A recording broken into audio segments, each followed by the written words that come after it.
you about the life on Mars and a lot of the other things going on that probably want to know about, but there's others that don't want you to know about.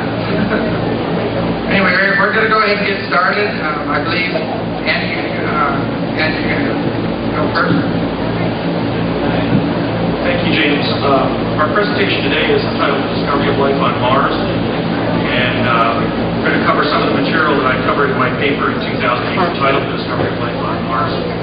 And then, thank you. And then Alfred is going to be discussing some corroborating evidence in another NASA photograph that we discovered since last year. Then I'll come back and discuss some of the implications of the discovery of life on Mars, and then Alfred will review the agenda of the organization we founded, the Mars Anomaly Research Society, which is going to be pressing for full disclosure about the fact that Mars is an inhabited planet, and that there are implications and complications of that that we better start evaluating as a planetary civilization here on Earth. So in our first section, we have the discovery. Mars is an inhabited planet.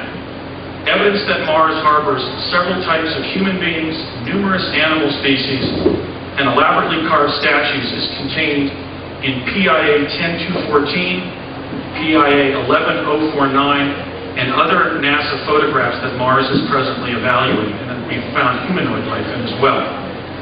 The discovery of life on Mars was made, that is, present life on Mars was made by myself. I'm Andy Basiago. I'm a lawyer here in Washington State. And I summarized my findings in my paper, The Discovery of Life on Mars, in 2008. I was one of America's early time space explorers. From 1969 to 1972, I served in a classified research and development project under the aegis of DARPA that was called Project Pegasus. This was the U.S. government's classified program in applied quantum physics.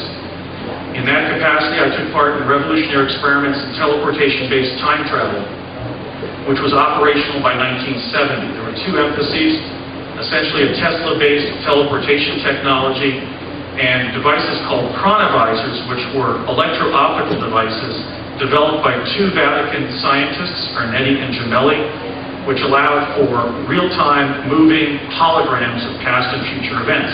So I was one of the children brought into the project by my father, who was a Defense Department engineer.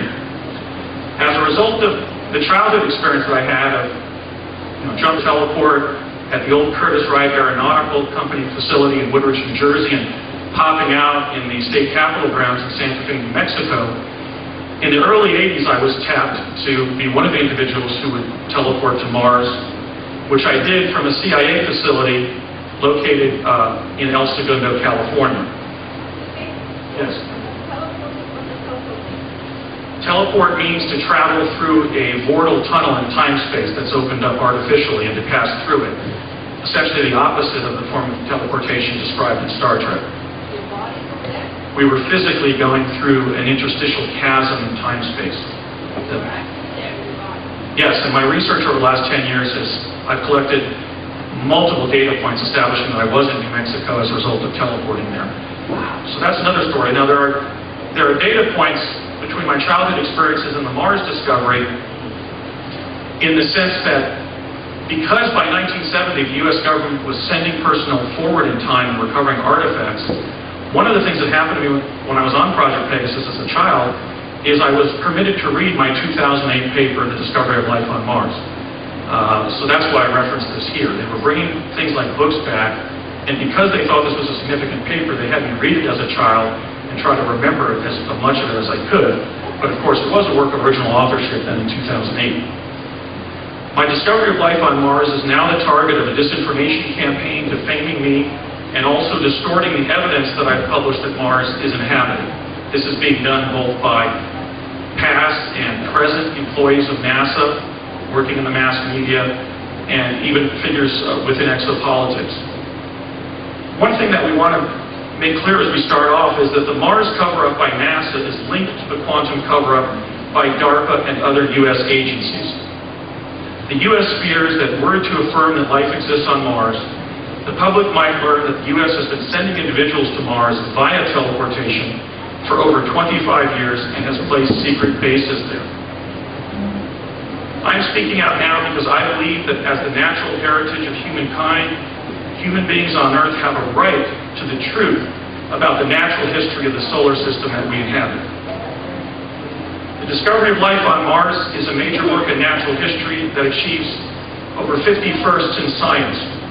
It's the first work to prove that life exists on another planet, the first to analyze life forms and ancient artifacts found in one place on another planet, the first to find and name human and animal species on another planet, and the first to ever publish a photograph of an intelligent humanoid being living elsewhere in the cosmos, which we see here, which is a being standing inside an area we're calling the rock enclosure on Tsiolkovsky Ridge, west of the home plate plateau within the Columbia Basin of Mars. The discovery of life on Mars also contains highly significant data that's available because of the great accomplishments of our space agency. It's the first data from Mars to contain images of humans and animals. We haven't seen that before in the analysis of photographs taken from the satellites. The beings in the data are captured in their natural living state, which we've never seen before. The data is derived, as I said, from NASA photographs taken on the surface of Mars rather than from aerial satellites. And the data is in living color and reveals not just the red, but also the ochre, coral, pewter, turquoise, and other colors of the real Mars. That's why after writing my paper, The Discovery of Life on Mars, I wrote to the president of the National Geographic Society on behalf of our organization, Mars, asking that my findings be published in National Geographic as a major discovery in natural history. For geography does not end at the Earth's geostationary orbit, and as National Geographic stated recently, in fact a month before my paper was published, space is the once and future frontier of the human race. The discovery of life on Mars analyzed a single NASA photograph that we see here. This is the one captioned PIA 10214. It's a westward panorama of the West Valley of the Columbia Basin in the Gusev crater of Mars, taken by NASA's Mars exploration rover Spirit in 2007 and beamed back to Earth in January of 2008. As I wrote in my paper, this image is the most significant photograph ever taken by human beings from Earth, because in it, humanity has crossed the threshold that separates our past as an earthbound race from our future as a spacefaring civilization in contact with extraterrestrial species. The discovery of what PIA 10214 contains had its roots in the public scrutiny that this anomaly here attracted beginning in January 2008. It's the apparent form of a human female jutting up from the far left edge of the home plate plateau. Like many people around the world, I wondered, was this a natural rock formation, which is what the skeptical opinion was. Was it a statue of a human figure, a female figure? Was it the fossil of a humanoid who had once lived there? Or was it a being, a living being traversing rightward across the edge of the cliff? I concluded in early 2008 that it's a statue. We can say that because, first of all, it's accompanied by a male figure who is lying over on the right of the female form. Together, these two figures possess 9 traits of stature. First of all, the female figure is on a pedestal, and rock statues need pedestals to stand upright. Both possess highly articulated human form that we have not seen in any natural rock formation on Earth that seems to appear human. There's duality in the sense that there are 2 forms there. There's also correspondence in the sense that the right edge of the male figure corresponds orthographically with the left edge of the lower extremities of the female figure in the way that statues are conjoined artificially. These 2 statues possess gender. There's a female figure and a male figure adjacent to her. Both are clothed, which is another characteristic of statuary. They both have been carved, well, she's been carved to exhibit movement. We see artistic styling, and also they've fragmented. We know that that's something that stone statues frequently do. Venus de Milo, for example, once had arms. But that's not really the significance of this anomaly, which was so widely published in 2008, really ever since. Because the photograph has always appeared on the internet too closely cropped. It's been photographed just to focus on the female figure at the top. But in fact, I made a shocking discovery by stepping back and looking at more of the photograph. I found that the beings on the edge, as I'm calling the two figures, because they're on the edge of the plateau, are sitting atop a large rock carving of a reptile biting the neck of a human being. You can see that in the picture on top. There's the profile of a snake or reptile, and he's reaching over and biting the neck of a bearded male human, and there's blood issuing across the chest of the human figure that forms the larger pedestal for this figure, which has been so widely publicized.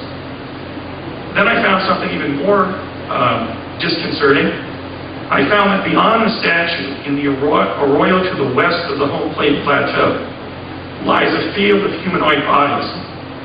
We haven't counted them, but there are at least hundreds of humanoid forms that are laying on the ground, and they seem to be, in fact, corpses. In different parts of that killing field, that debris field of human bodies, serpents can be seen both slithering across the bodies and poking their heads up from within this Martian killing field or cemetery grounds, or whatever in fact it ends up ultimately being. I think that the statue of the beings on the edge may be some form of an altar of human sacrifice, perhaps. Perhaps it's a statue at an open-air cemetery. It may be a statue that glorifies the killing of humanoids by reptoid creatures, or it may be just a very bizarre piece of Martian public art, because as I branched out and examined more of the photograph, I can say that the Martian artistic sensibility is very bizarre, so we have to keep that in mind when we analyze this very macabre statue at top. The beings on the edge are a statue essentially above a Martian cemetery or killing field, or area where there's fossilized human remains, perhaps. I doubt that, because it looks fresher than that. And that's a major finding on Mars that the space agency has been concealing from humanity because of the consequences of revealing it. Yeah, can you tell us? I don't see what that was highlighted. The man's over here on the far right, laying prone. There's up here, she's on the pedestal. The profile of the reptoid is here, in fact, it's painted. Down there it is. Essentially, the little lady that's been focused on so much on the internet and the press is sitting on the top of the statue. She's then standing on a pedestal, and that pedestal is mounted on a much larger rock carving, which shows in profile the head of a reptile or a serpent lunging forward and biting the neck of a human figure that can be seen staring forward. I will just briefly outline his shoulders and head.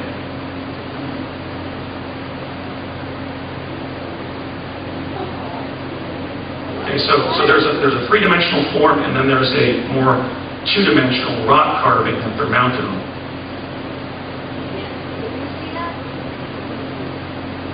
NASA is manipulating its images from Mars to conceal disturbing data of this kind.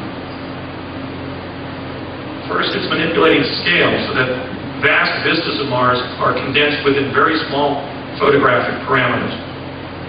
It's also altering colors so that the blue, green, and other colors of Mars are lost behind a red sameness. For example, in this artifact, the head of the serpent was painted with different colors, red, green, and those are lost when you look at the NASA photograph as posted on their archive pages. It's also been NASA has been altering brightness and color, brightness and contrast downward so that the details are difficult to perceive. In this way, NASA is essentially serving two masters. It's fulfilling the NASA Act of 1958 by promoting the expansion of human knowledge of space, which was its first mission under the NASA Enabling Act of 58.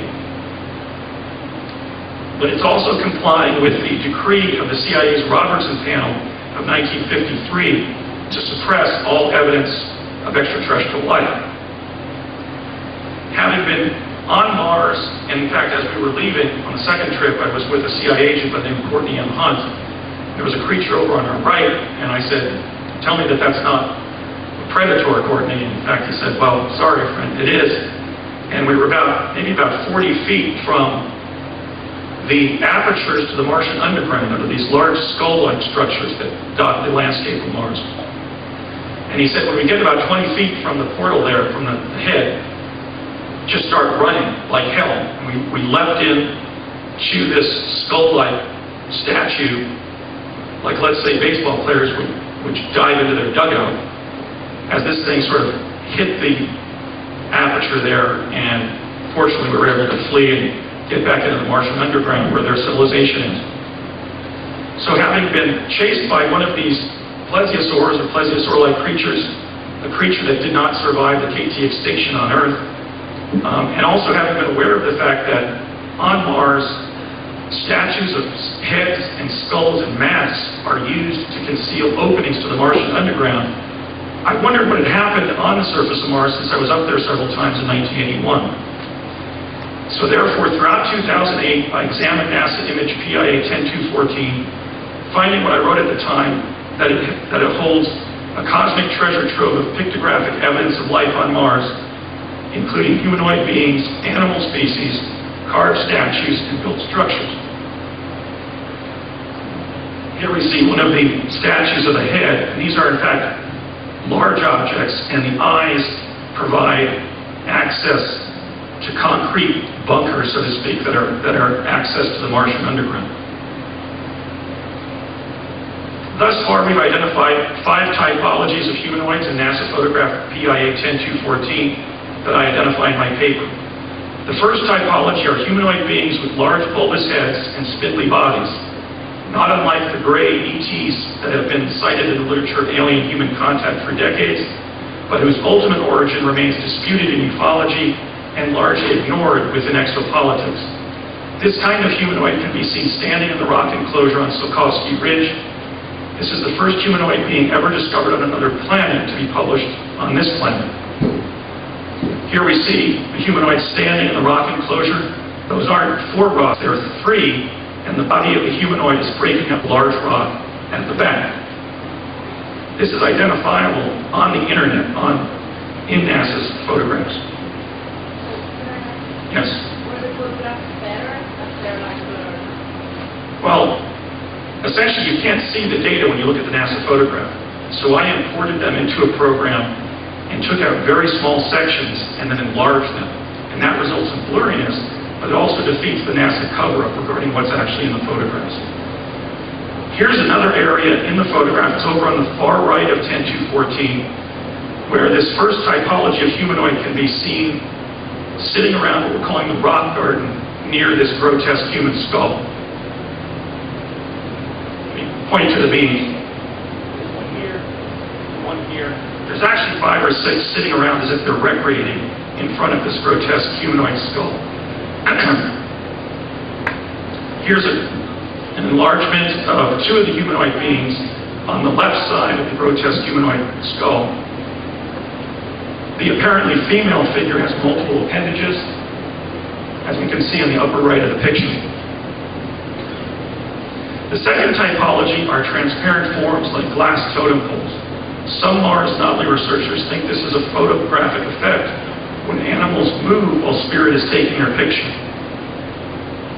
Over on the right we see an enlargement in black and white of one of these glassine forms with multiple appendages that we found in various places in the photograph. The third typology of humanoid beings on Mars combines the head and upper body of modern human beings on Earth with the lower body of an arachnid of the order of Scorpionidae, in other words, a scorpion.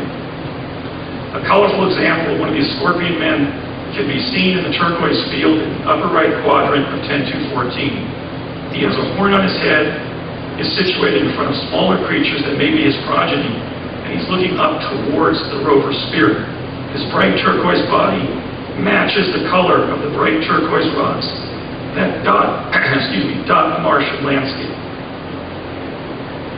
So here we see a blurry enlargement of the Scorpion Man and a more condensed enlargement over in the right corner of the photograph.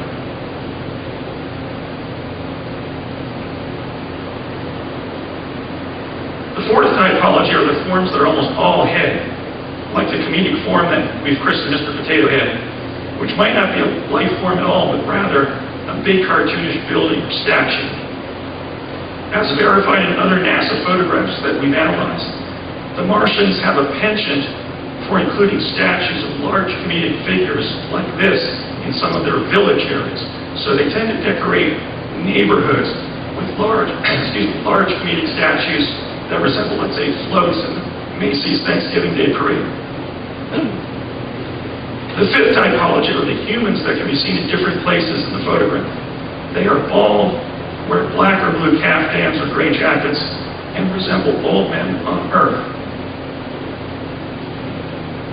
They are probably our long-lost relatives, separated from us by the solar system catastrophe in 9500 BC that devastated Mars and that eclipsed the great maritime civilization on Earth that built the Great Pyramid and the Sphinx.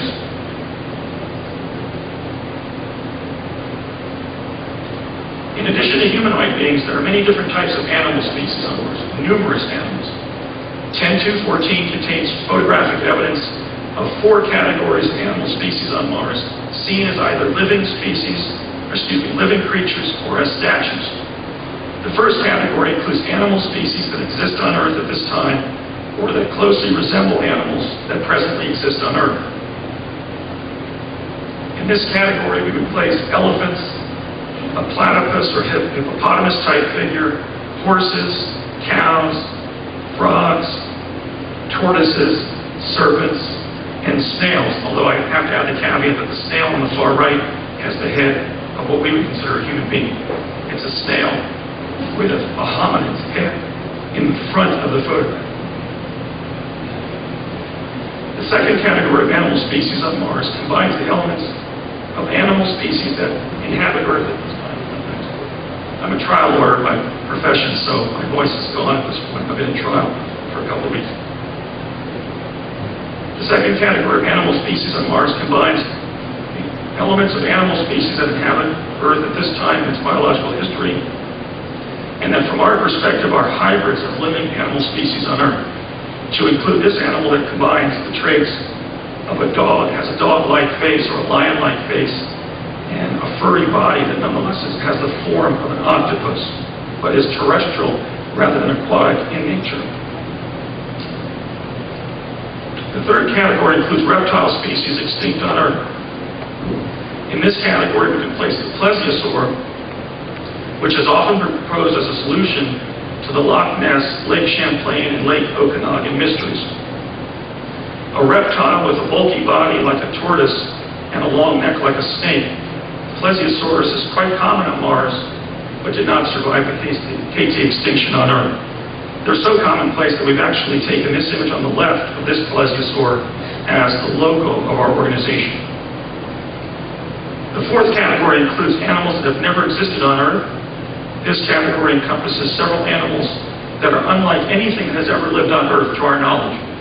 In this category, we can place the human-lizard hybrids seen on the ground as if cold-blooded and immobile by nature near the rock garden.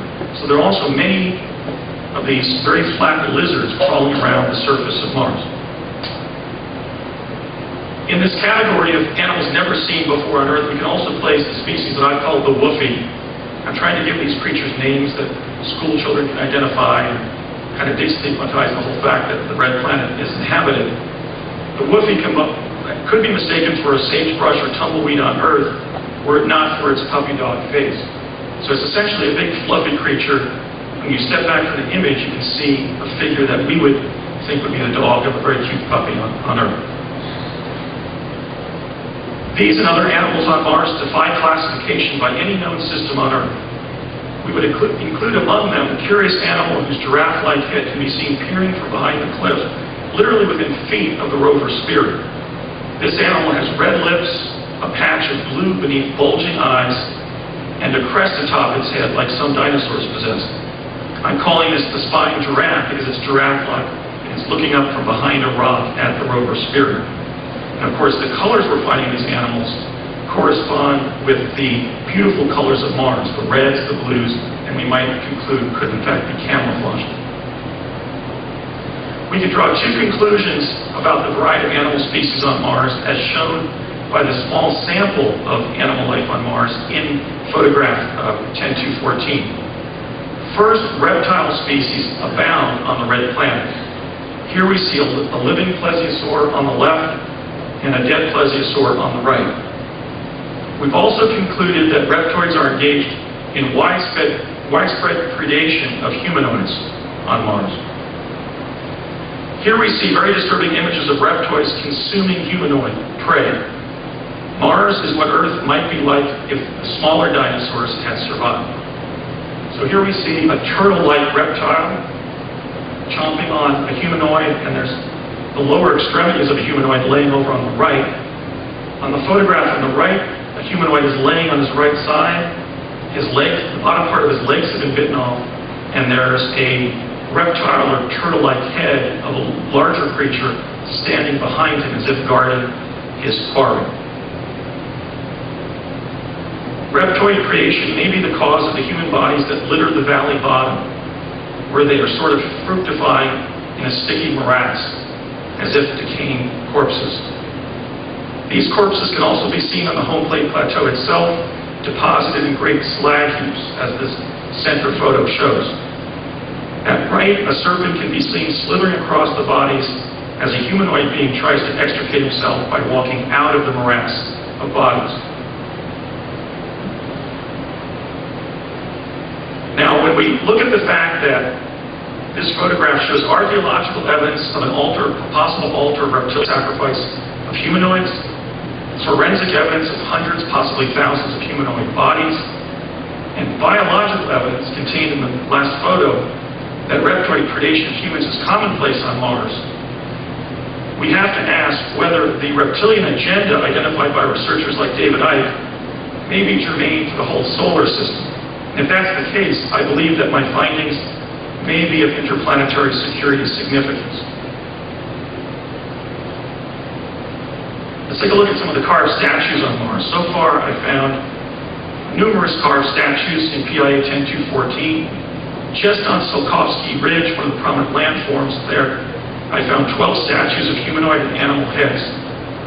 In fact, there are so many stone monuments featuring faces in this westward view of the West Valley of the Columbia Basin that we can safely now conclude that the face on Mars at Cydonia is a stone monument. It creates a rebuttable presumption, as we would say in the law, that the face on Mars at Cydonia is a stone monument. Simply put, shaping natural rock formations into human heads, faces, and masks is a characteristically Martian art form. Here we see 8 of the 12 heads, carved statues, if you will, of human and animal heads that I found just in the 100 feet of Tsiolkovsky Ridge on the left center of photograph 10214. Some of them have multiple faces in the nature of a Picasso painting where he had one being with several faces to its physiognomy. One of the most surreal objects that I discovered in PIA 10214 is, as I mentioned, this grotesque humanoid skull in the rock garden over on the far right side of the photograph. This skull-shaped head features a broad humanoid cranium with a pointy crown, deep eye sockets, large elephantine ears, and bony hands that are protruding upward from beneath the Martian underworld. Objects like these are used to cover openings on the surface of Mars that connect to the civilization below, and that intelligent humanoids like ourselves and our fellow humanoids up on the surface of on planet Mars can identify as artificial structures and find these openings to the underground, but that animals cannot discern the meaning of. So here we see the grotesque humanoid skull with its pointy crown and large elephantine ears. Humanoid skull with its pointy crown and large elephantine ears.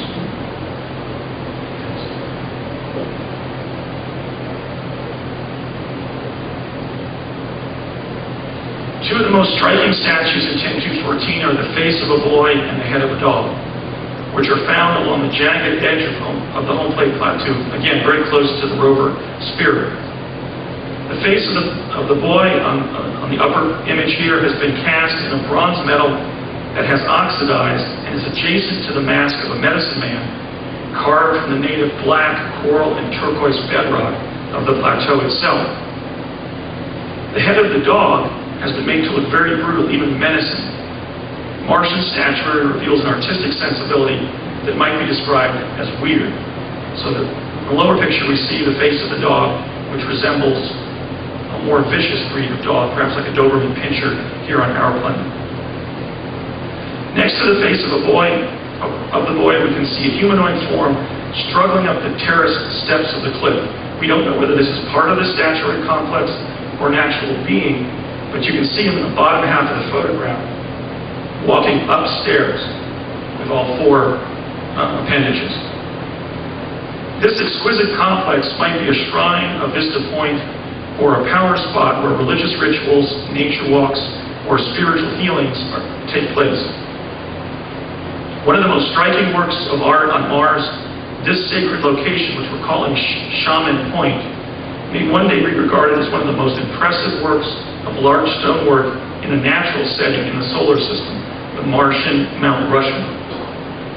Here's a color rendering of Shaman Point with the face of the boy on the right, the exquisite carving of the mask of a medicine man next to him, and then a figure walking up the steps toward this vista point.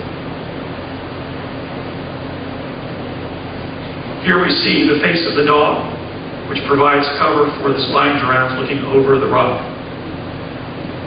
And from this perspective, it's a little easier to see the sharp, the jagged facial physiognomy of this particular statue. The most intriguing statuary complex in this photograph is located down the escarpment of the plateau from the beings on the edge, where there are numerous carved statues. On the left, we see sort of a stele, simply of a human face, or a humanoid face. Elsewhere, right past the little lady, right down the escarpment, we find the profile of a lion, the head of a horse, a tropical fish, a bee that's lying backwards that has the gold head of a man atop it, and more of a cute animal face like a kit fox, or perhaps a dog in him. Here's a blow-up of the bee with the gold head of a man on it. This is not a living creature because we've identified the fact that the wings have been carved out of the cliff. We're wondering what the Martians were trying to tell us with a bee lying on its back that was discovered in such close synchrony with the bee dive that we've been experiencing on this planet. Now, proofs that these are carved statues rather than random rocks is established by the fact that the tropical fish has clearly been moved a considerable distance up the plateau. And we can identify that fact because he couldn't have tumbled there, because there's no evidence he tumbled down the plateau. And there are drag marks behind the tropical fish coming up, in terms of altitude, up the face of the plateau.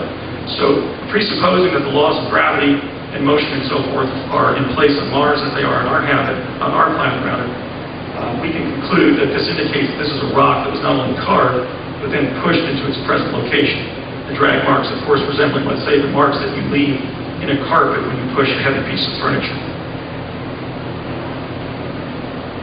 There are also a number of very fascinating built structures that we've identified in this photograph. One is the sarcophagus of the king that lies like a toy soldier on the right side of the cliff, again, very close to the spirit.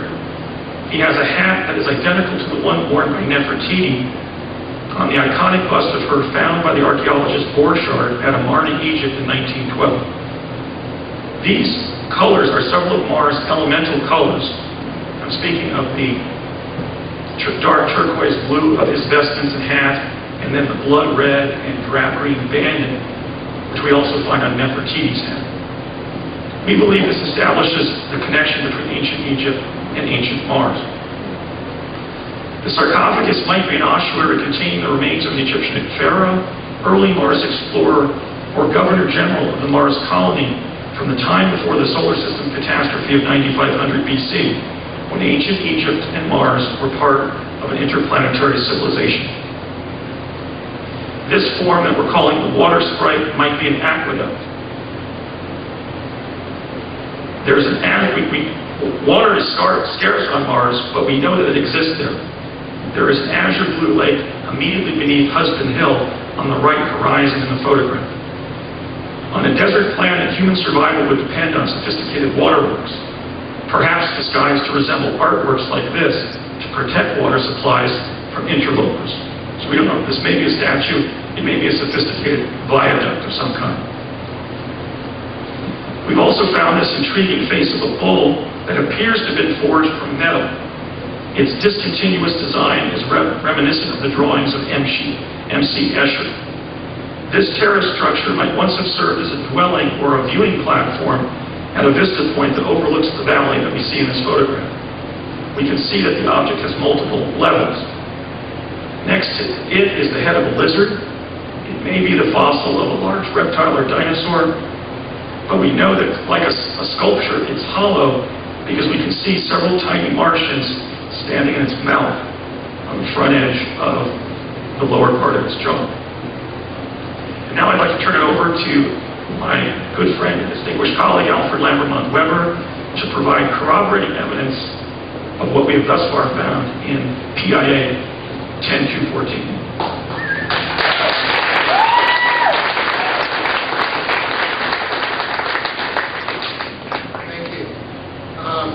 This is PIA 10214 is not the only NASA photograph in which Andy has found evidence of life on Mars. Corroborating evidence is contained in PIA 11049, a southward view of the West Valley of the Columbia Basin taken from the Home Plate Plateau during the first 6 months of 2008. This NASA image, which is on the internet, also contains evidence that life exists on Mars. Now, here you can see in PIA 10214 the tilling of the soil in a regular way there. And this is consistent with the purposeful cultivation of the land by advanced, intelligent humanoid beings, such as is found at mining, agricultural, and manufacturing sites on Earth. And waterworks appear to decant water to supply human activities at the site. And you can see the spout of water coming down there on the left. Sorry, on the right of the photograph.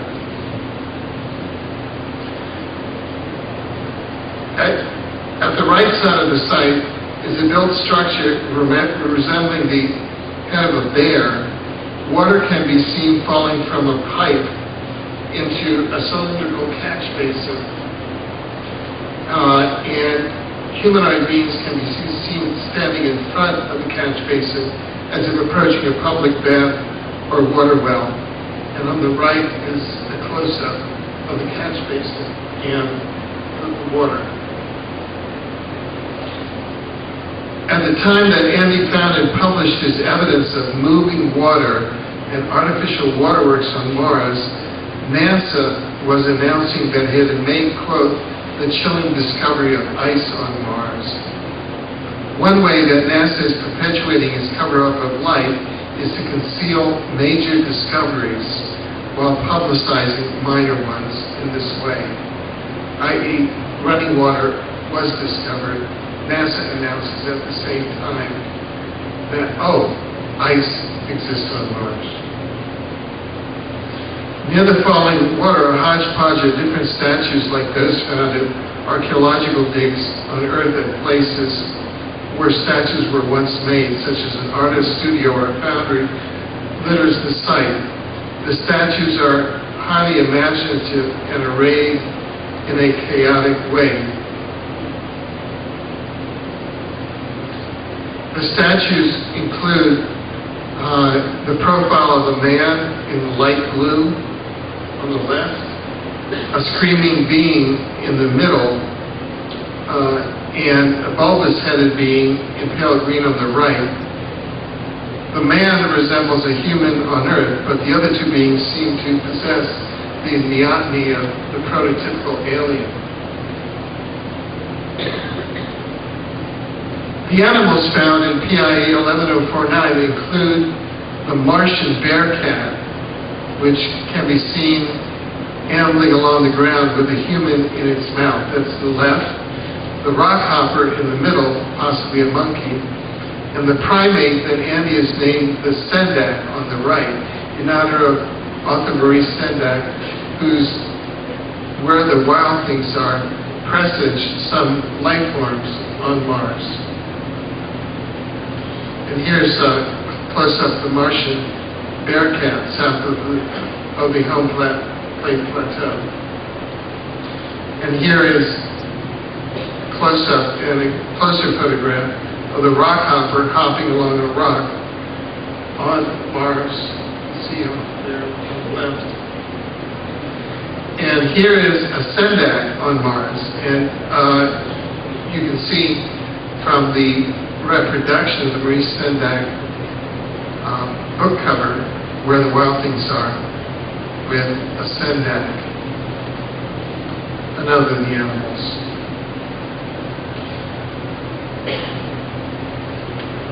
Thank you. We're going to get two lawyers involved so that the evidence in fact stand by our evidence. And hopefully people will believe us despite the fact that we're both attorneys. So what are the implications of these findings? First implication is that Mars is an inhabited planet. It is inhabited by humanoid beings like and unlike us, and by animals that are like those that exist on Earth at this time, that once existed on Earth in prehistoric times, or that are hybrids with the traits of two or more Earth species. These animal species include human insect hybrids and human lizard hybrids that do not exist on Earth and that, to our knowledge, have never existed on Earth, like the scorpion man that we see on the right bottom. The second implication is that the discovery of life on Mars is highly significant because it represents the first time that life has been found beyond the confines of Earth, from the perspective of natural history, notwithstanding, of course, the government cover-up that human life is already up there, namely our own personnel. This is the moment of discovery dramatized in movies like Contact. Contact with other life forms in the cosmos has now begun. Contact brings with it the first evidence of humanoid life beyond Earth, and with it the implication that humanoid life might be common throughout an inhabited universe. Implication number three is Earth is not the only inhabited planet in our solar system, which comes as a shock to all of us just based on our upbringing, our schooling, our understanding of what reality includes. This discovery will inspire a new Copernican revolution in such fields as anthropology, biology, archaeology, ancient civilizations, and exopolitics. The 21st century will be one of intergalactic contact for human civilization on Earth. We will discover other life forms on Mars and perhaps other planets, mindful that we are not just mere adventurers or explorers, but citizens of the cosmos. Implication 4 is that we cannot deny that the weight of the evidence shows that life on Mars resembles life on Earth. It shows evidence of such characteristics of life on Earth as speciation, predation, the division into male and female, the emergence of primates, such as the sendak, and symbiotic relationships between species. This indicates that life on Earth and Mars might have come from the same source, such as the custodians of the genetic heritage of our galaxy, and hence followed similar developmental pathways, but then diverged after our civilization and the Martian civilization were divided by that great catastrophe in 9500 BC.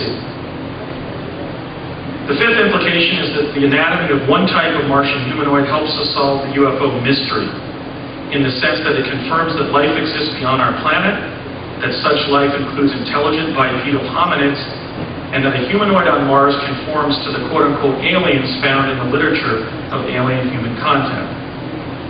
We now know that human beings on Earth share a common template with other humans in an inhabited universe, and that therefore, like the visitors that have appeared in both the history and the fiction of alien-human contact, we are universal beings.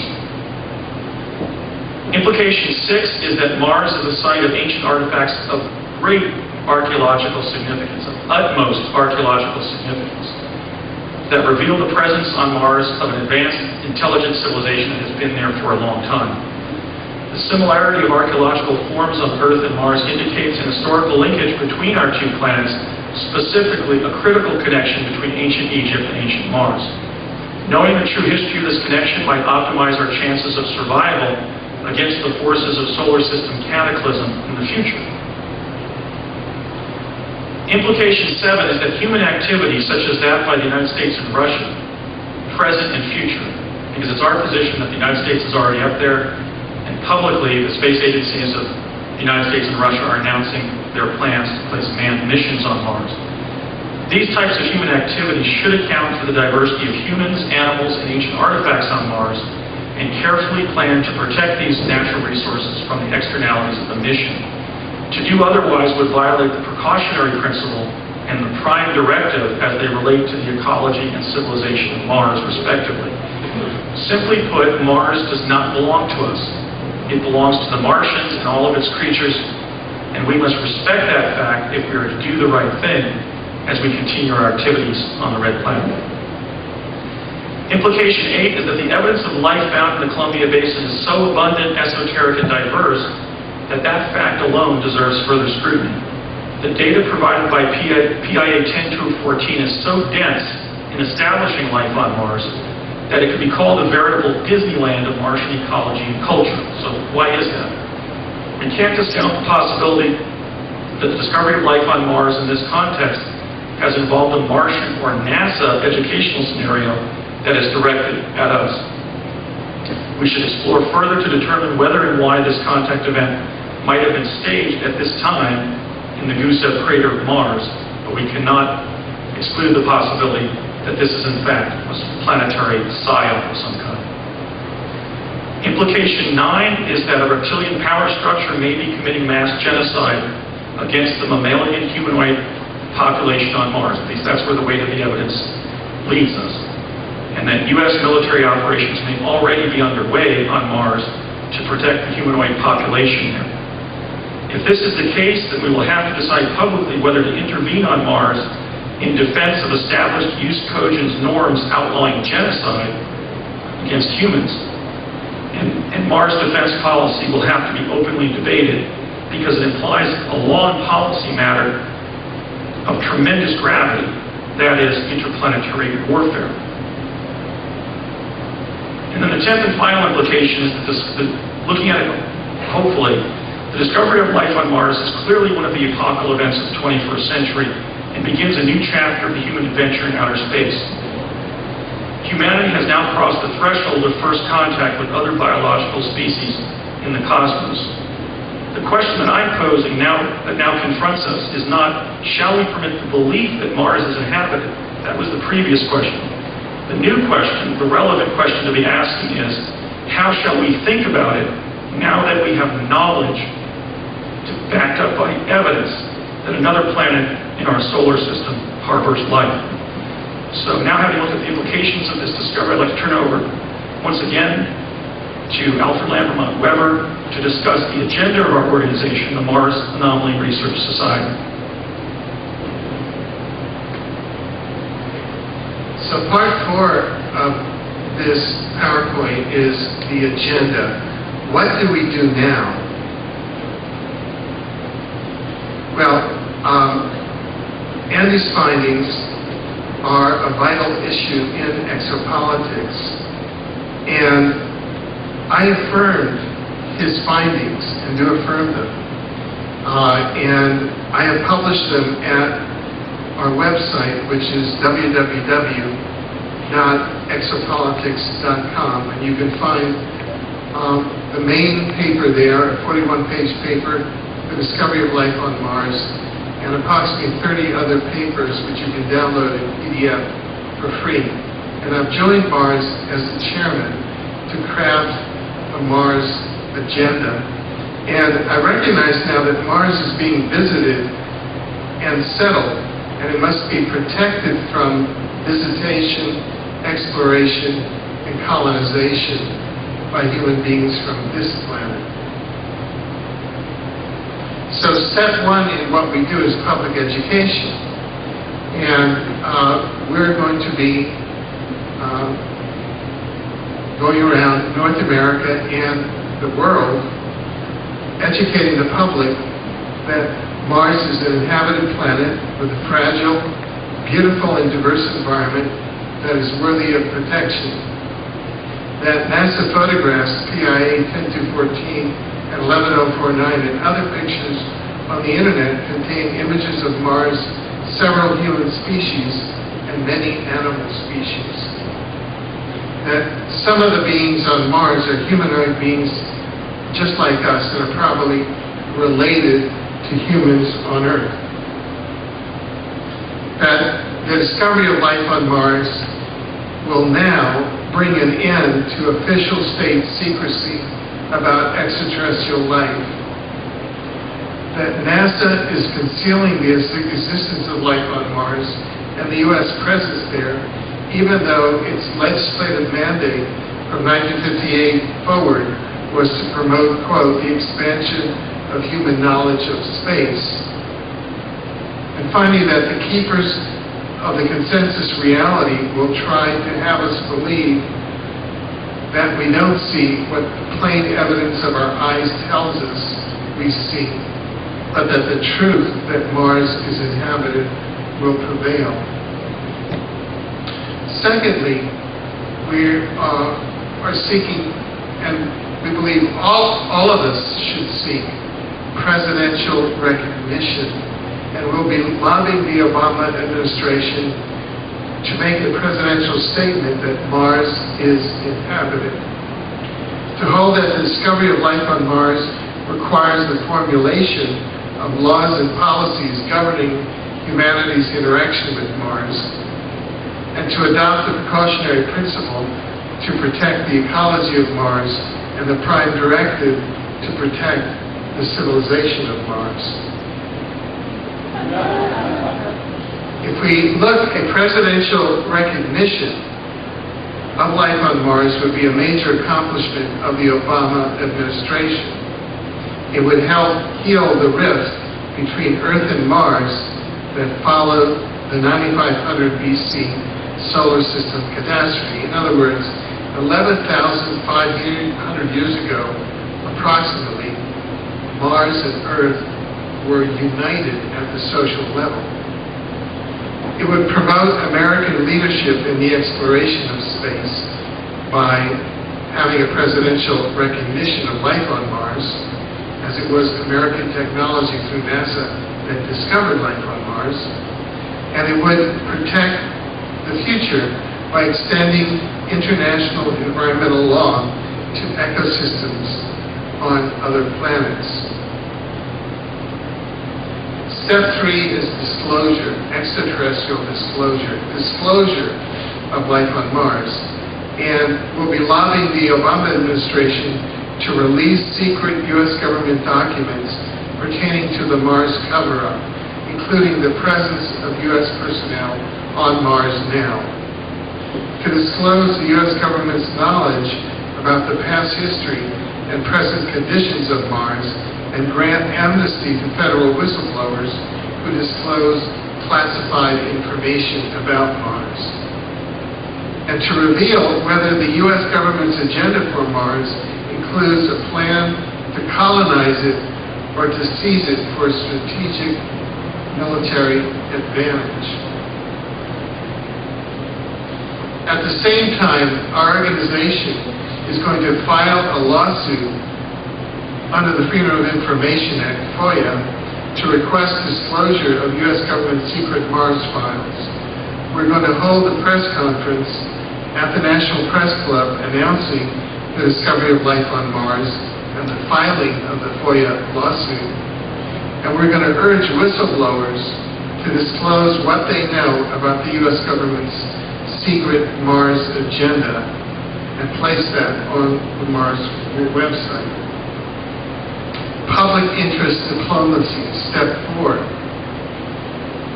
We're going to be politically active at the international level and advocate for positive, peaceful public policies toward Mars at the UN General Assembly, which under UN General Assembly Decision 33426 of 1978 invited UN members to coordinate research programs into extraterrestrial life.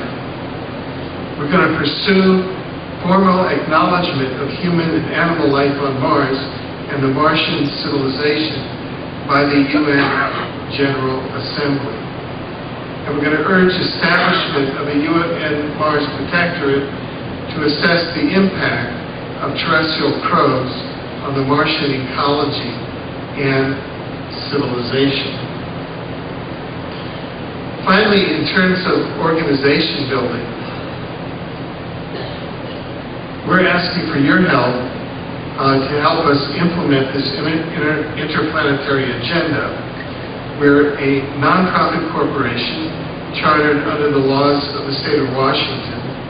Our mission is to research, disclose, and educate the public about life on Mars and promote laws and public policies related to it. And lifetime memberships in Mars are available for one-time fee of $100 and 5-year memberships for a fee of $50. All of these funds are going to go to fund the expenses such as the FOIA lawsuit against Mars. And this is just some of our contact information.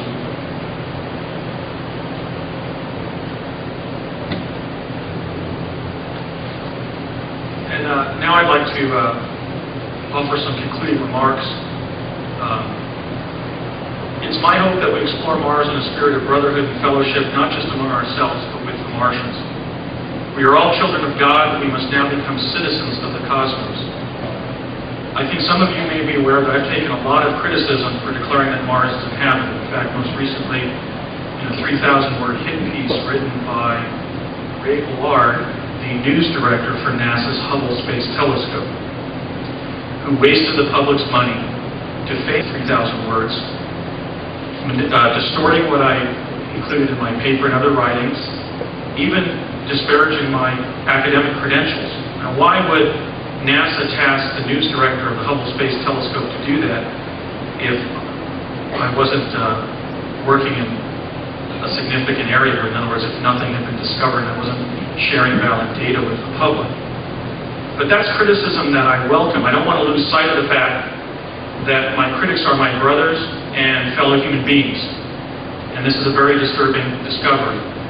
And so Alfred and I have decided to essentially utilize a strategy of nonviolent resistance and not meet the criticism and the disparagement in kind. We're simply going to move forward in a positive direction and continue to research, disclose, and educate the public about the fact that Mars is inhabited until I'm sitting in the Rose Garden of the White House with my peer, born in summer of '61, Barack Obama, to announce to the people of the world that Mars is inhabited and that we can say it's inhabited as a result of the accomplishments of our space scientists and technicians and the mere luck that a lawyer from Washington State had in finding that date. While we must look at Mars with the eyes of a child to see what magic it holds, we must also accept the fact that we're now leaving our childhood in an awe-inspiring and terrifying universe.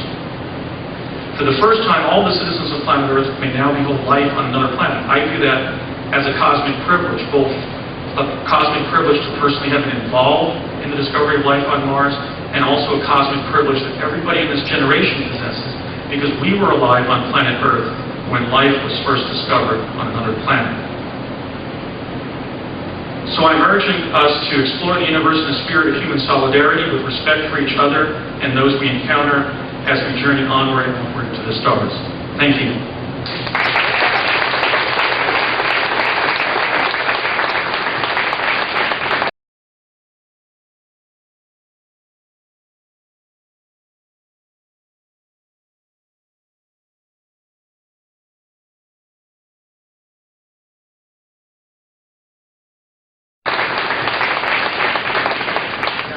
Thank you very much. This PowerPoint took up 60 minutes of the total 90 minutes, so we still have 30 minutes left. For those of you who would like to ask questions, there's a microphone there.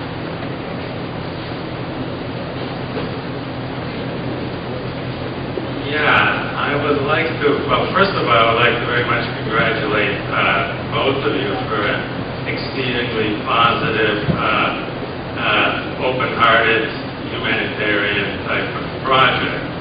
So that's is really wonderful, and to have people come here and speak that way.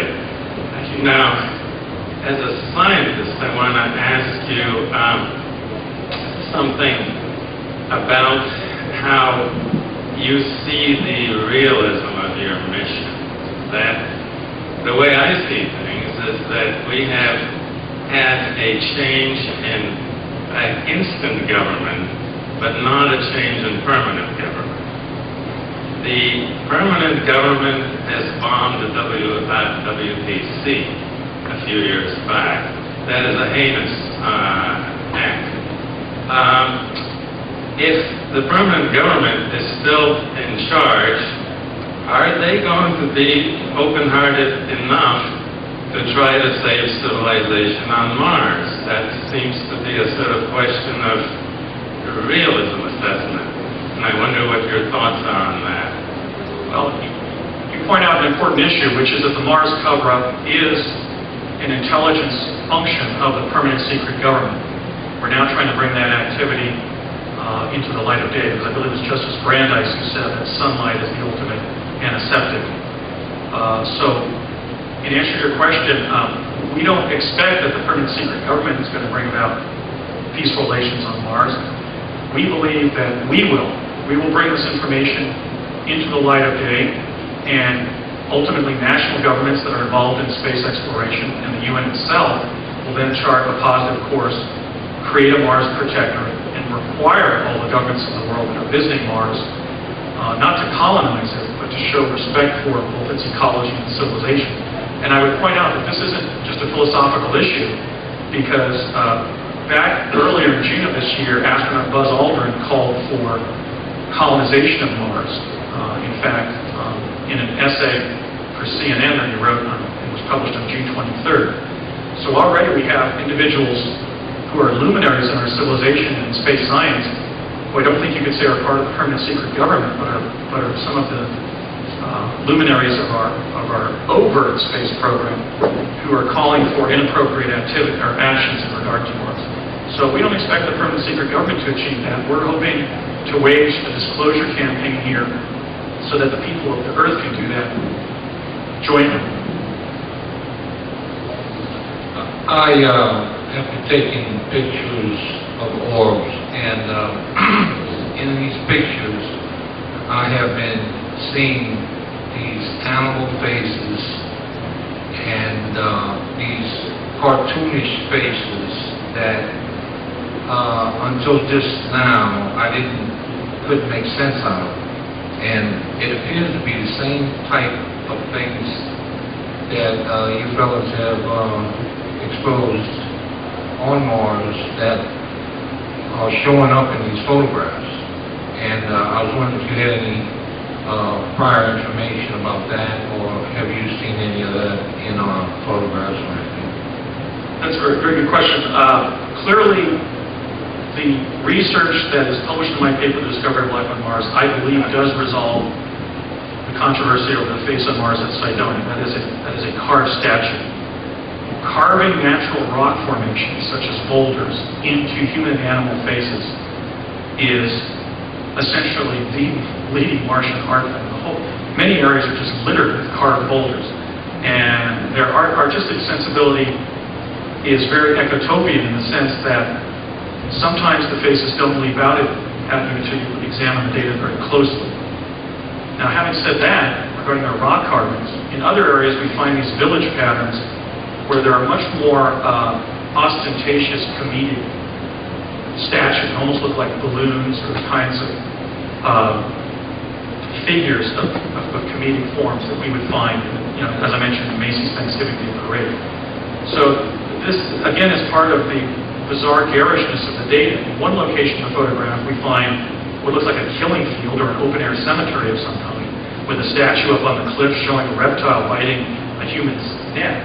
And in other areas, when we isolate what looks like a village area, we see something that could be either made by children or designed in a comedic way that we would design, let's say, a kindergarten classroom. So we don't have any explanation for this except that these clearly are artificial structures. They are statues that have been made to look very comedic, which would imply that at least one humanoid species on Mars possesses a sense of humor. How's it going, guys? I'm sure everybody kind of shares the sentiment. I figured life must probably did exist on Mars. I was definitely kind of shocked to hear the fact that you had actually visited Mars as a child and, had experiences with. Well, I was just jumping back between New Jersey and New Mexico Oh, okay. as a kid. All right. The U.S. government began to send people up to Mars around 1980, so I went up a couple times in 81. Okay, nice. So you went up to Mars in 80. Okay, so as far as that goes, do you have any idea if that activity still exists this day? David Wilcock alleges, I have no reason to discount this fact, that there are now as many as 600,000 U.S. personnel on Mars. They've had over 25 years to put all those people up there, so as I said, I can't discount that possibility. I have no idea how many people have either gone up or are up there now, in the sense that I went up when it was very much a skeletal crew up there. In fact, we went into kind of an adobe house, and the guy who had been there for many months was pretty much out of his mind and living on another planet for that long. So I don't really have any data except from David regarding his allegation that there are hundreds of thousands of individuals up there.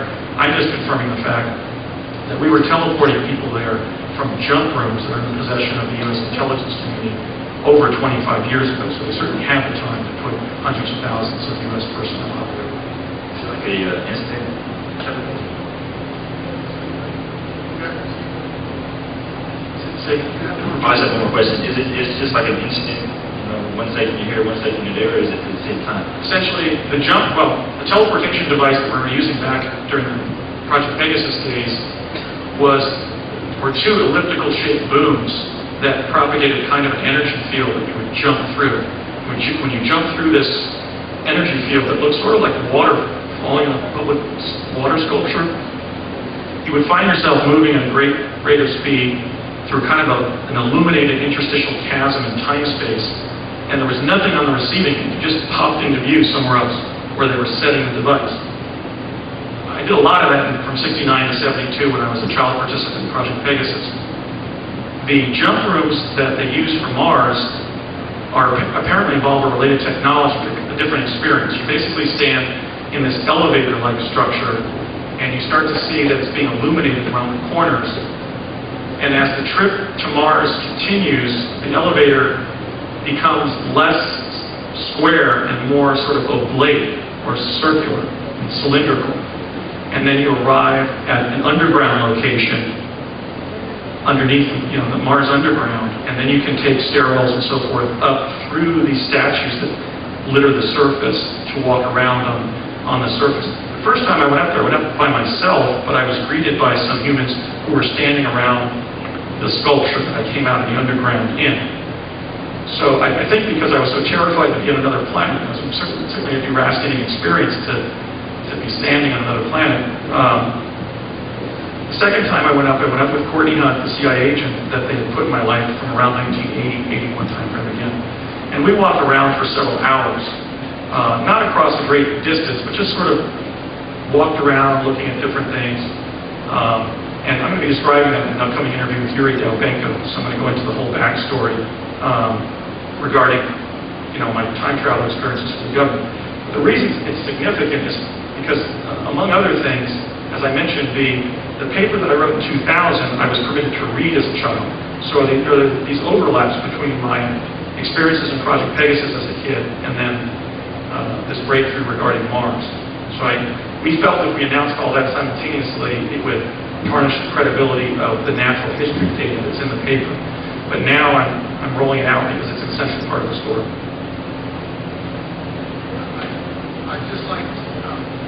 I'd just like to add one point here, and that is that the U.S. is one of the 125 signatories and 96 ratifying nations to the Outer Space Treaty. And the Outer Space Treaty flatly prohibits any signing nation from declaring or claiming sovereignty as to any celestial body, including the Moon and Mars. So that's partially the legal backdrop which is operating here. Thank you. Yeah, I've been doing a lot of research work and trying to find out as much as I can about it. I met Grimsley, the guy who uses the night visions, and talk a lot about it. And one of the things that's happened is that Joanne Richards has a story about Earth Defense League and her husband being a former pilot of back-engineered and captured spacecraft. And I think that the things that she says about it is basically so corrupt that there's a lot of real bad control going on over the entire human race. And I also have a man who was in his late 70s that came forth to me after he found out what I had been talking about and saying, and told me that he himself had flown for quite a time and has been out into deep space many times in back-engineered crafts, and we've been going into space and doing some battles and going into space and rescuing or taking on a lot of missions, and told me some of the same information that Joanne Richardson told me, and he told me some of the same things. And when you start putting it all together, it looks like for some very bad reason, all of us humans are not being told the truth by the very governments that we supposedly started. And I think once we find out all the truth, they're going to lose a lot of control on us unless they completely get control on us before we find the truth. And so I think everybody here should just look for the truth as best you can, because it's out there. Well, we share your sentiments very much. Thank you for those remarks.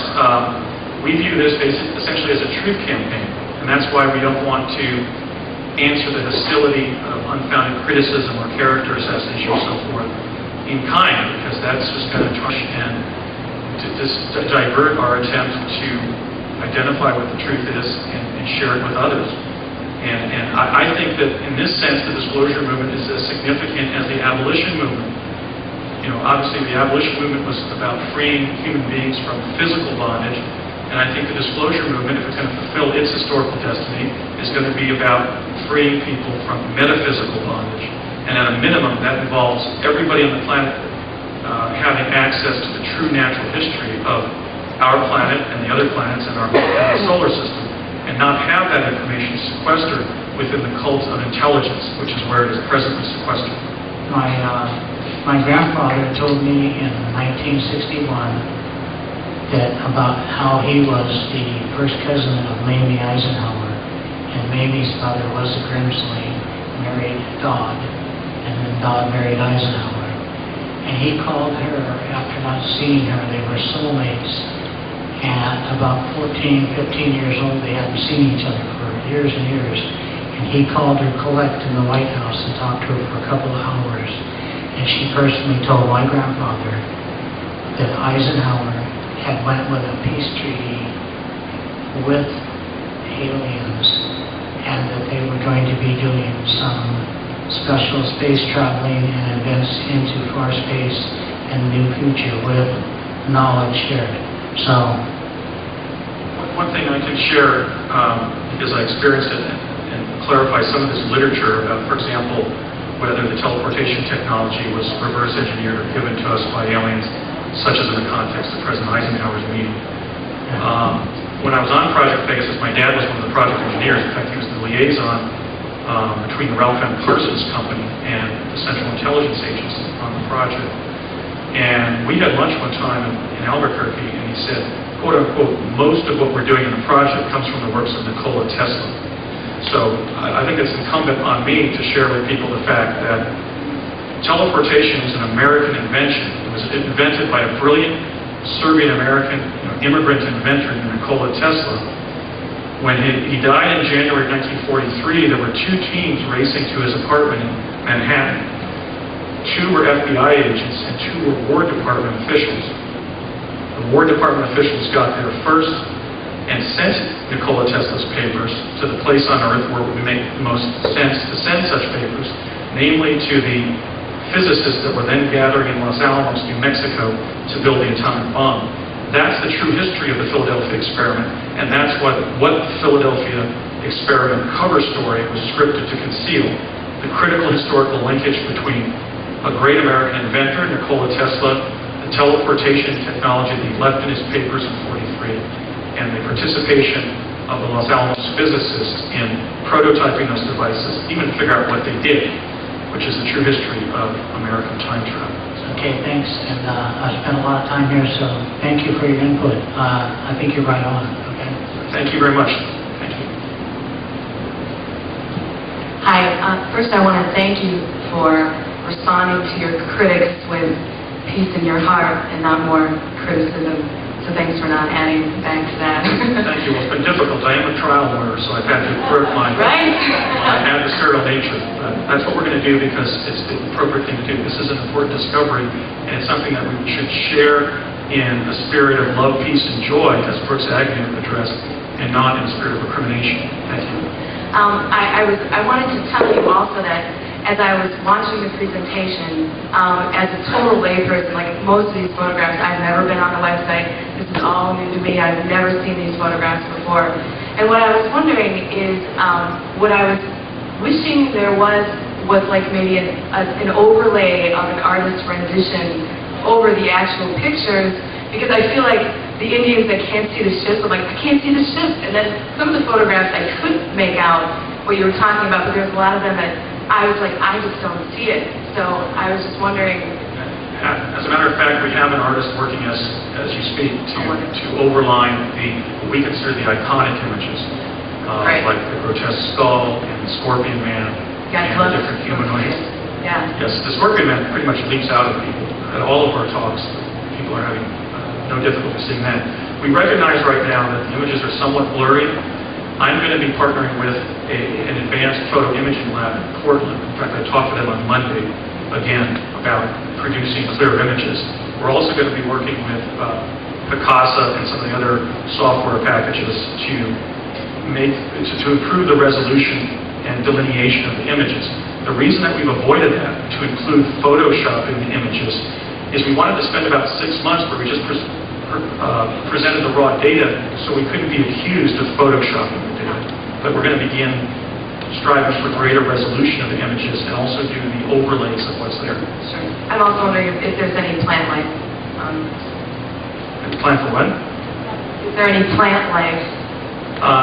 You know, the late great Dr. Tom Van Flanderen, who passed away in January of this year, only weeks after I published my paper in December 2008, in the 2000-2001 time frame, he found in NASA's satellite footage of Mars very large forms that he identified as ancient plant life, and that he concluded were ancient fossil remains of trees on the surface of Mars. So we see what look like trees in Dr. Van Flanderen's images, and we also find them in the far distance in PIA 10214 look like trees. But it is essentially a planet devoid of plant life as we would understand it. Hi. I was curious when you were teleported to Mars. Mars.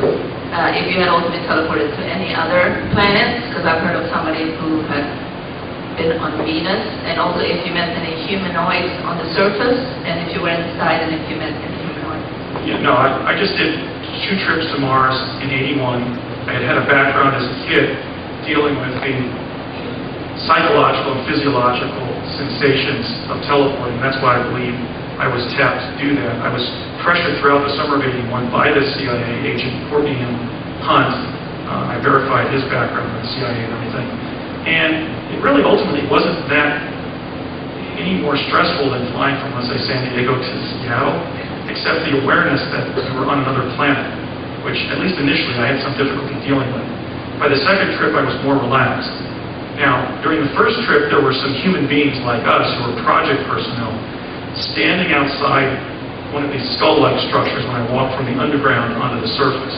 And I just stood there for about an hour or so, and then I went back in, and I was taken, to a jump room there, and then jumped back to the facility in El Segundo, California, that I had teleported to Mars in.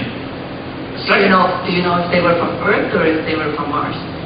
I believe that the human beings I encountered in that context, And on the second trip, when we walked over to this adobe-like house that was so decrepit that the screen door actually fell off the house when we opened it, were U.S. personnel who were on Mars for months or years. And they showed evidence that they were pretty much out of their minds. They looked mentally exhausted. In terms of encountering other humanoids during that trip, when we walked up to that house, there was this very angry-looking man on the lawn who was bald and had rather muscular shoulders. And the difficulty is that the bottom part of his body was sort of grub-like. And he came bounding across the yard at me, kind of snarling and barking at the same time. And so some of these hybrids up there are, at least superficially, very intimidating. And Courtney Hunt was sort of a past master at not being perturbed by anything. I walked behind him as this thing came lunging across the yard at us, just instinctively, just because I thought it was going to bite my legs. And Courtney said, he's harmless. Didn't even pay attention to the fact that this creature came lunging across us on the lawn there. Then later, as we were leaving, a number of those types of hybrid creatures were sort of in a line on the crest of a hill and were sort of barking. And he said, they're saying goodbye to you. So Mars is a lot different than Earth, and I'm going to be providing descriptions of some of the stuff I saw. But I think that those several trips did allow me to see some of the data more clearly, because I had, for example, in that instance, an encounter with some of the hybrid creatures up there. And you also think they live inside? Say again? They live inside also the planet? There's an extensive civilization under Mars. Is that your question about Mars, life inside of Mars? Yes, and in fact, 4 days after my paper was published, I received a telephone call from a woman who was a DARPA psychologist when I was on Project Pegasus, and she just wanted to know, how are you doing? And essentially, she had been alerted to the fact that my paper had been published. And she confirmed during that telephone call that there are 1 million humanoid beings living in that underground civilization under Mars. I'm talking about Martians, not our personnel up there. And that they are several types. And again, that may have been indirection to have ignored the fact about our personnel up there. She was kind of describing some of the natural history of the Martian civilization. But that corresponds with the remote viewing data gathered by Dr. Courtney Brown at Emory University. That there's an extensive civilization under Mars. And certainly the teleportation portals connect to that underground civilization, are part of it. Thank you for all the information. Yeah, good. Andy is the editor of my book, Exopolitics. And the last part of the Exopolitics book is a case study of the intelligent civilization living under the surface of Mars, and a program for public interest diplomacy toward them based on the remote viewing of Dr. Courtney Brown and others. And back at the hall, I brought a limited number of copies of the book Exopolitics here. So those of you who want to gain more insight vis-a-vis the remote viewing evidence of the intelligent civilization under the surface of Mars, that's one additional source. Question for a second. I might add that part of the significance of this reuniting of our two planets was this catastrophe in 9500 BC, where our two civilizations were separated. By 1970, they were already being reunited because on one occasion, I traveled with my father again to the Curtiss Wright Aeronautical Facility in Woodridge, New Jersey, as 3 Martians who were essentially identical to humans were leaving, and we had a brief interaction with them there at Curtiss Wright. They essentially looked like sort of bald, ugly white guys, if you will. I imagine they may have a smaller breeding pool than we do if there's only 1 million there. So another way to look at Mars is a place where other human beings like us live. And I think, again, that's something to be joyful about, that another planet in our solar system is occupied by fellow human beings. I haven't been here through the whole information. I haven't been here for all of what information you've been sharing, and so I apologize if I repeat a question that's been answered. When the teleportation first began, when it was in experimental stage. How long did it take before it was successful? I first teleported to the Santa Fe State Capitol Complex with my dad so that we could drive to a meeting with Dr. Harold Agnew over at Los Alamos National Labs in 1967-68 as a 6-year-old. And we know that's the time frame. That teleporting had to occur between September of 67 and September of 68 because I was born in September 61 and Dr. Agnew asked my age. My dad and I said simultaneously, 6. Now, we were being educated when we were on the project on these speed learning machines developed by the Office of Naval Research called kistoscopes. So we were getting educational input regarding the different devices. Information was also shared with us when we were trained for a particular quantum access device. And what I remember about the emergence of teleportation is they basically recovered Tesla's drawings and schematics and formulae, and they didn't know what the hell they made. So they were developing them into prototypes at places like Curtiss-Wright. And at one point, around the 1967-68 time frame, I can explain why we know that is the time frame, they turned the device on, and a technician walked through the energy field to recover a screwdriver on a bench across the shop floor, and spontaneously teleported to Africa, and spent the next 6 weeks or 6 months, I think they said, trying to get back home to the East Coast of the United States. And when he appeared at the shop door, his supervisor, Dr. Curtis-Wright, actually collapsed because he thought he had been disintegrated by the energy field. But we know that it was 1967-68 as well because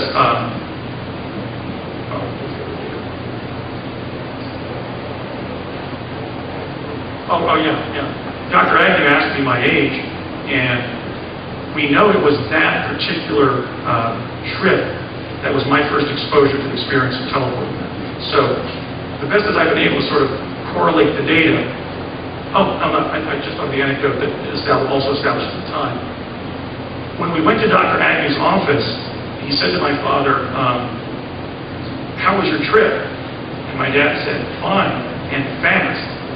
And Agnew, who had been a student of Enrico Fermi and was one of the Manhattan Project physicists, looked up from the prospectus that my dad was delivering there in his office and said, "Oh, did you take the teleport?" And my dad said, "Yes," and so did my young son, Andrew, my number 3 son, Andrew.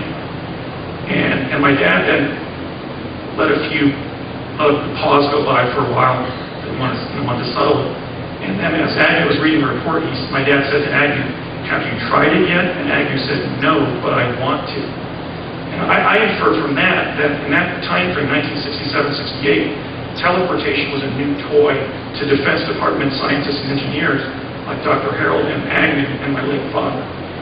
So I believe they were tinkering with Tesla's technologies for 25 years, trying to figure out what was in those lab books, and by 67-68 accidentally discovered that particular device allowed for physical teleportation.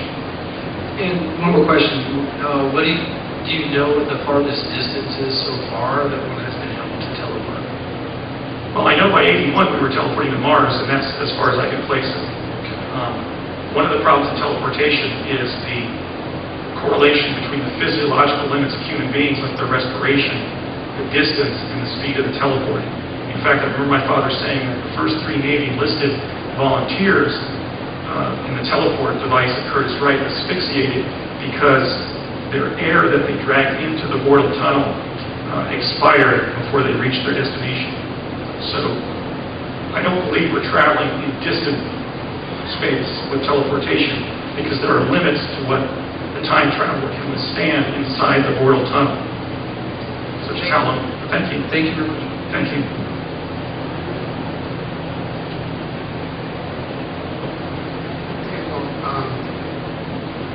Thank you very much. This has been the second time in the history of Earth that this information has been presented publicly in this form. And if we take Brooks Agnew's dictum that you need to present it 8 times before the great thing happens, we were all present at the creation today.